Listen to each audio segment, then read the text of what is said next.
penhor é quando um devedor ou um terceiro transfere a posse direta do seu bem imóvel como forma de garantir o pagamento de seu débito, mas desde que este seja um bem suscetível de alienação. Até o pagamento da obrigação, o bem fica em mãos do credor, onde haverá a transferência do bem imóvel para este. O Instituto está regulado dos artigos 1431 ao 1472 do Código Civil. O penhor é uma importante garantia porque ela estimula o credor a emprestar, estimulando o desenvolvimento social e econômico do país. No Brasil, é a Caixa Econômica Federal que detém o monopólio de penhor. A Caixa avalia o bem, ela empresta 80% do valor para a pessoa, com um juros que é mais baixo que o cheque e o cartão. Está previsto do artigo 1431 a 1472 do Código Civil. Ele se dá quando o devedor ou terceiro transfere a posse direta de um bem passível de alienação ao credor chamado credor pignoratício. No Código Civil podemos encontrar as seguintes modalidades: penhor rural, que se subdivide em penhor agrícola e pecuário, penhor industrial e mercantil, penhor de títulos de crédito, penhor de veículos, penhor legal. Os modos de extinção estão previstos no artigo 1436. Cabe ressaltar que não utiliza-se o verbo penhorar, mas sim empenhar, cujo significado é dar em penhor. Em regra, se dá pela tradição do bem, salvo nos casos do penhor rural, que a transmissão será uma transmissão ficta. O credor ainda não tem o direito de usar a coisa, mas tem o direito de fruição, como por exemplo no caso de animais. Olá, dentro dos direitos reais de garantia, eu falarei então sobre o Instituto da Hipoteca, que está regulamentado nos artigos 1476 a 1505 do Código Civil. Então, a hipoteca, ela tem origem do grego hypothek, que quer dizer coisa que garante obrigação. O conceito que podemos dar é o direito real de garantia de natureza civil, que grava coisa imóvel como regra pertencente ao devedor ou eventualmente a terceiro, sem transmissão de posse ao credor. Confere a este o direito, então, de vender judicialmente a coisa. Quais são as partes da hipoteca? O devedor hipotecante, que oferece o bem como pagamento da dívida, e o credor hipotecário, pessoa cujo crédito está garantido por hipoteca.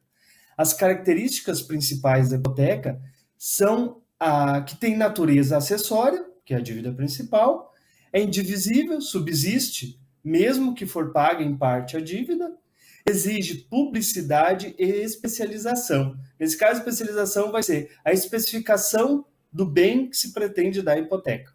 Precisa ser registrado no cartório do registro de imóveis, também conhecemos como CRI. O bem hipotecado deve ser atual e determinado, sempre de natureza civil, pouco importando a qualificação das pessoas, do devedor ou credor, ou até mesmo a natureza da dívida. O devedor hipotecante ele fica na posse do bem, exercendo todos os seus direitos, inclusive perceber os frutos. Só perderá a posse o devedor por exclusão, que é a venda judicial, isso se deixou também de cumprir com a sua obrigação. Pode ocorrer também a subhipoteca, que está prevista no Código Civil, no artigo 1476, que garante que pode haver pluralidade de hipotecas, sendo que o primeiro que hipotecou, ele vai ter a preferência, então, sobre o bem hipotecado. Bens que podem ser hipotecados. Nós temos os bens imóveis, os acessórios dos imóveis, conjuntamente com eles, nesse caso, os frutos e também as benfeitorias, o domínio direto, a nula propriedade, o domínio civil, usufruto, uso, a enfiteuse, a superfície, também as estradas de ferro, os recursos naturais, independentemente do solo onde se acharam, os navios e aeronaves, por conveniência econômica. Até mesmo porque o navio ele vai ter um registro especial e ele vai estar lá no porto, né, sendo onde que se vai estar guardado lá. Então, nesse caso, então a lei diz que pode também os navios e as aeronaves serem bens mesmo que imóveis, serem hipotecados. Então, os efeitos: devedor pode alienar o bem, mesmo hipotecado, e o credor pode exigir a conservação do bem. Algumas especificações aqui: os casados só com outorga para realizar a hipoteca, ou se for por regime de separação total de bens, e menores somente com autorização judicial representado e justificando a.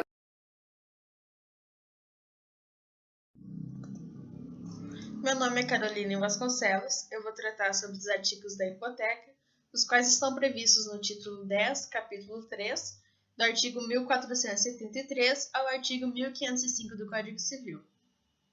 Inicialmente, o capítulo traz os objetos passíveis de serem hipotecados, que são os imóveis e os acessórios dos imóveis, conjuntamente com eles, que no caso os acessórios são elementos extras que constituem o imóvel e ajudam na valorização do mesmo, como, por exemplo, armários embutidos, ar-condicionado, cortinas, nome do arquiteto responsável pelo imóvel, etc. Continuando, temos o domínio direto, o domínio útil, as estradas de ferro, os recursos naturais, que se refere ao artigo 1230, independente do solo onde se acham, os navios, as aeronaves, mas a hipoteca dos navios e das aeronaves, no caso, irá se reger pelo disposto em lei especial, o direito de uso especial para fins de moradia, o direito real de uso e a propriedade superficiária. O direito de garantia desses dois últimos que eu mencionei, eles ficam limitados à duração da concessão do direito, se superfície caso tenham sido transferidos por período determinado.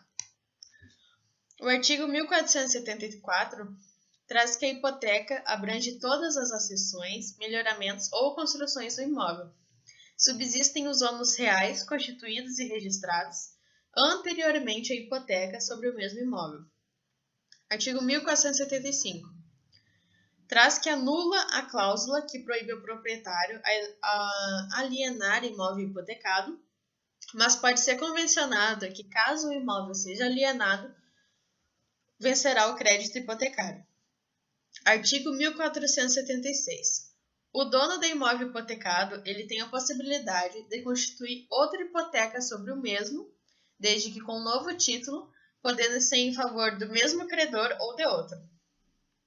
Artigo 1477.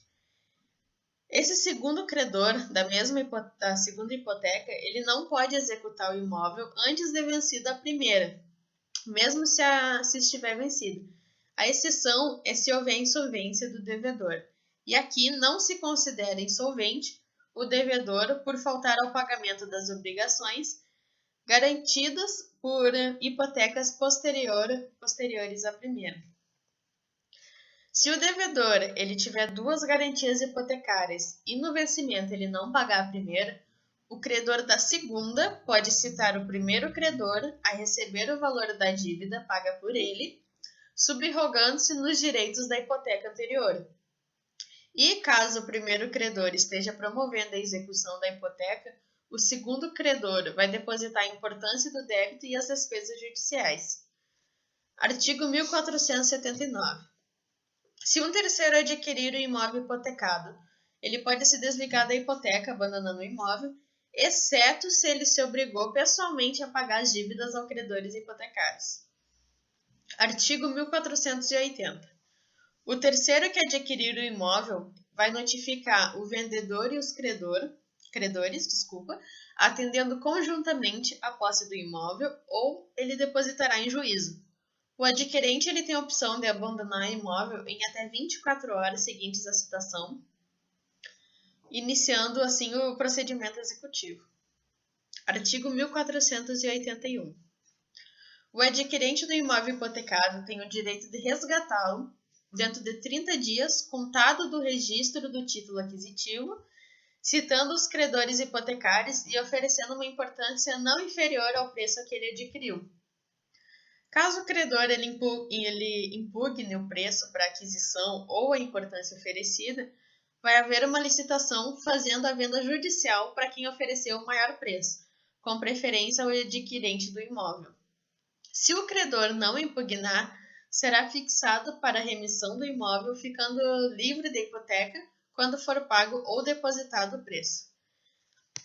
Se o adquirente deixar de remir o imóvel se sujeitando à execução, ele terá a obrigação de ressarcir os credores hipotecários da desvalorização que o imóvel que vier a ocorrer por sua culpa e das despesas judiciais da execução. O adquirente ele tem a possibilidade de entrar com ação regressiva contra o vendedor se ficar privado do imóvel em consequência de licitação em penhora, se pagar hipoteca, o que por adjudicação ou licitação desembolsar com o pagamento da hipoteca valor excedente ao da compra e o adquirente que arcar com custas e despesas judiciais. Artigo 1484. Os interessados eles podem fazer constar nas escrituras o valor ajustado entre eles dos imóveis hipotecados. Esse valor vai ser base para as arrematações, adjudicações e remissões dispensando avaliação. Artigo 1485. Se ambas as partes requererem, poderão prorrogar a hipoteca por até 30 anos da data do contrato, mediante uma simples averbação. Desde que conclua esse prazo, só poderá perdurar o contrato da hipoteca se constituir um novo título e novo registro e será mantida a precedência que competir. Artigo 1486. O credor e o devedor eles podem autorizar a emissão da correspondente célula hipotecária para os fins previstos em lei especial. Artigo 1487.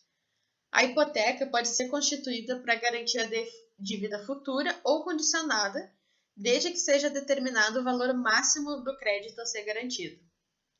Nesse caso, a execução da hipoteca vai depender de concordância do devedor quanto à verificação da condição ou ao montante da dívida. Caso haja uma divergência quanto a isso entre o credor e o devedor, caberá ao credor provar o seu crédito e, se o crédito for reconhecido, o devedor vai responder, inclusive por perdas e danos, em razão da desvalorização do imóvel. Se o imóvel vier a ser loteado ou se nele se constituir condomínio edilício, o ônus pode ser dividido, gravando cada lote ou unidade autônoma se o credor, o devedor ou os donos requererem ao juiz. Se o credor provar que o pedido de divisão do ônus da prova diminui a sua garantia, ele pode se opor a ela. As despesas judiciais ou extrajudiciais necessárias à divisão do ônus serão por conta de quem requerer, salvo se houver alguma convenção em contrário. Os dispositivos da seção 2 do capítulo 10 tratam sobre a hipoteca legal.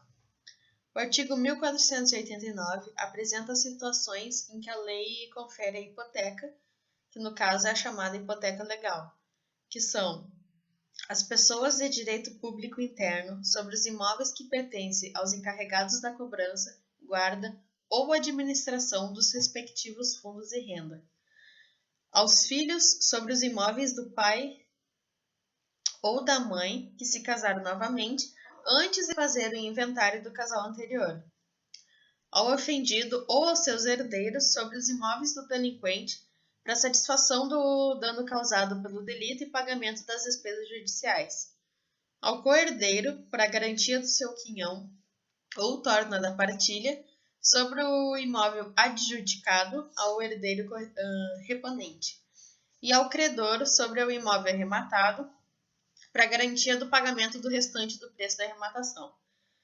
Artigo 1490. Na hipoteca legal, se o credor ou seu representante provar que os imóveis especializados são insuficientes para o pagamento, ele pode exigir do devedor que seja reforçado com outros.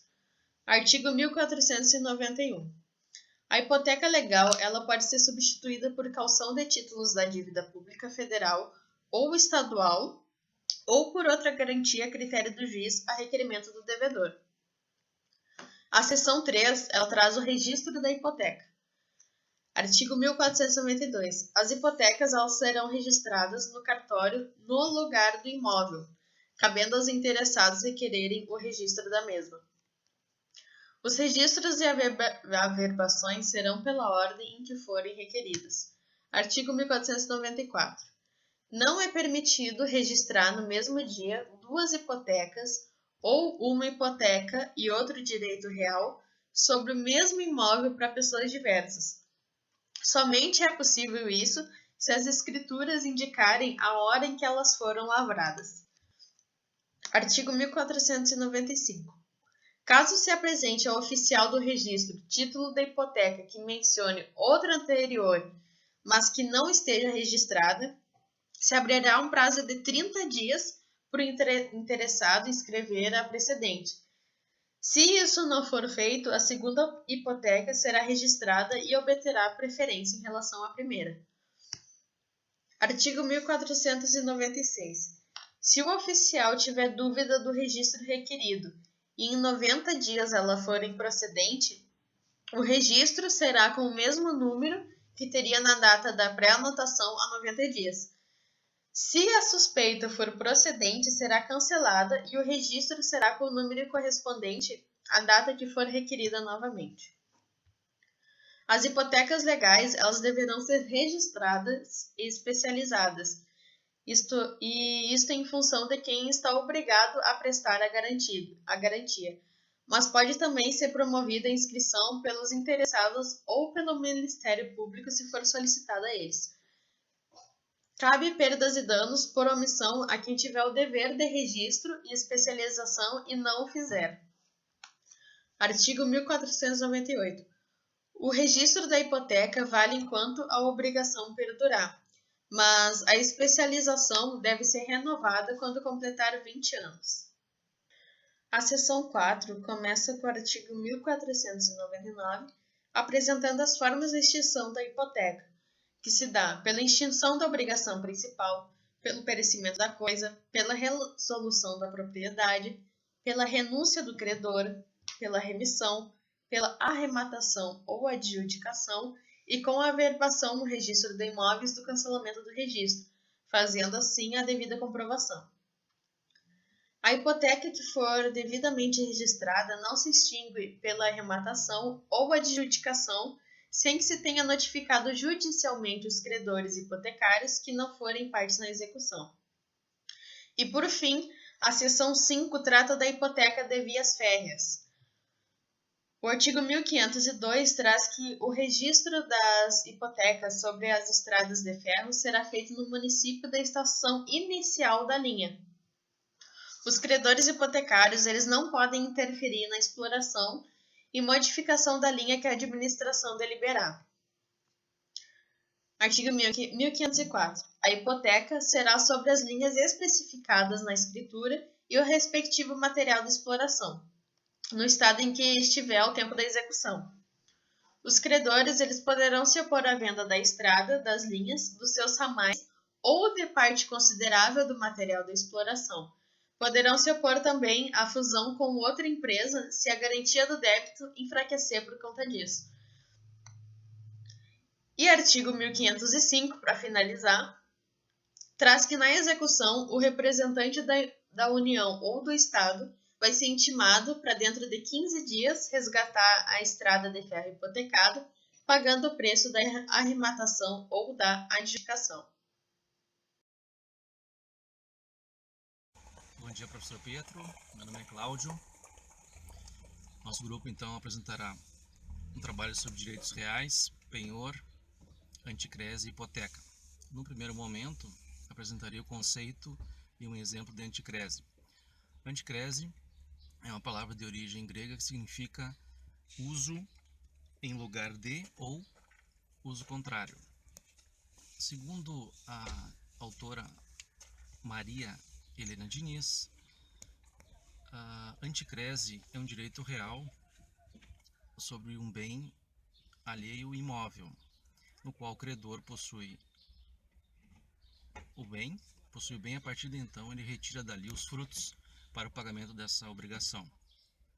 Podemos dizer que trata-se de um contrato de transferência de um bem imóvel do devedor para o credor em face da dívida. É uma espécie de garantia sobre a dívida. E também o objeto da anticrese é o bem imóvel. Nós poderíamos citar como exemplo quando um devedor contrai uma dívida junto ao credor e transfere esse bem imóvel que ele tem para o credor, para que o credor possa usufruir desse bem e tirar dali os frutos para o pagamento dessa dívida. Um exemplo clássico que nós poderíamos falar sobre anticrese é o contrato de locação, no qual o devedor possui um bem imóvel e recebe mensalmente um aluguel e, contraindo uma dívida com o credor, ele transfere esses aluguéis diretamente do terceiro que aluga o apartamento, por exemplo, para o credor, durante um certo tempo, desta forma cumprindo com a sua obrigação. A anticrese também ela pode se extinguir através do pagamento da dívida, através do término do prazo do contrato, ou pela desapropriação, ou pelo perecimento do bem, e também pela renúncia do credor anticretista, entre outras formas de extinção. Então esta seria uma breve introdução sobre o conceito de anticrese e também alguns exemplos. A anticrese ela é uma espécie de direito real de garantia, assim como o penhor e a hipoteca. Ela está prevista no título 10, capítulo 4 do Código Civil, dos artigos 1506 ao artigo 1510. O artigo 1506 caput traz basicamente o conceito de anticrese, falando que o devedor ou um representante pode entregar seu imóvel para um credor, que vai passar a ter a posse do mesmo, para que ele retire os frutos e rendimentos para bater a dívida. Em seus parágrafos 1º e 2º, mencionam as possibilidades da estipulação de os frutos e rendimentos serem percebidos pelo credor à conta de juros. Mas caso o valor ultrapasse a taxa permitida em lei para as operações financeiras, o excesso vai ser imputado ao capital. Menciona também que a anticrese, se a anticrese for por bem imóvel, ele pode ser hipotecado ao credor anticrético ou para terceiros, como também o imóvel hipotecado pode ser dado em anticrese. No artigo 1507, menciona que na anticrese, o credor pode administrar os bens dados em antícrese e fruir seus frutos e utilidades, mas que ele deve prestar contas de forma anual da sua administração. Caso o devedor não concorde com o balanço da prestação de contas dada, ele tem o direito de impugná-lo e, se quiser, pode ainda requerer a transformação em arrendamento, sendo fixado pelo juiz o valor mensal do aluguel. O credor tem o direito de arrendar os bens dados em anticrese a terceiro, mantendo o direito de retenção do imóvel até ser pago, mas isso não será possível se tiver pacto em sentido contrário, e o aluguel desse arrendamento não é vinculativo para o devedor.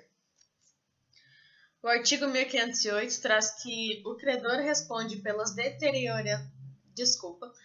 deteriorações que o imóvel sofrer, se for por culpa dele, e ainda pelos frutos e rendimentos deixados de perceber por sua negligência. O artigo 1509 traz que, se houver o registro da anticrese e depois disso surgirem credores quirografários, credores hipotecários ou adquirente dos bens, o credor anticrético pode reclamar os seus direitos contra eles. Se houver execuções dos bens por falta de pagamento da dívida, ou se permitir que outro credor o execute e o credor anticrético não se manifestar quanto ao seu direito de retenção ao exequente, ele não terá a preferência sobre o preço. E não terá ainda direito de preferência sobre a indenização do seguro quando o prédio for destruído, nem se forem desapropriados os bens com relação à desapropriação. E por fim, o artigo 1510 fala que o adquirente dos bens dados em anticrese pode resgatá-los antes do vencimento da dívida, desde que pague a sua totalidade na data do pedido de remissão e entrar na sua posse, se for o caso.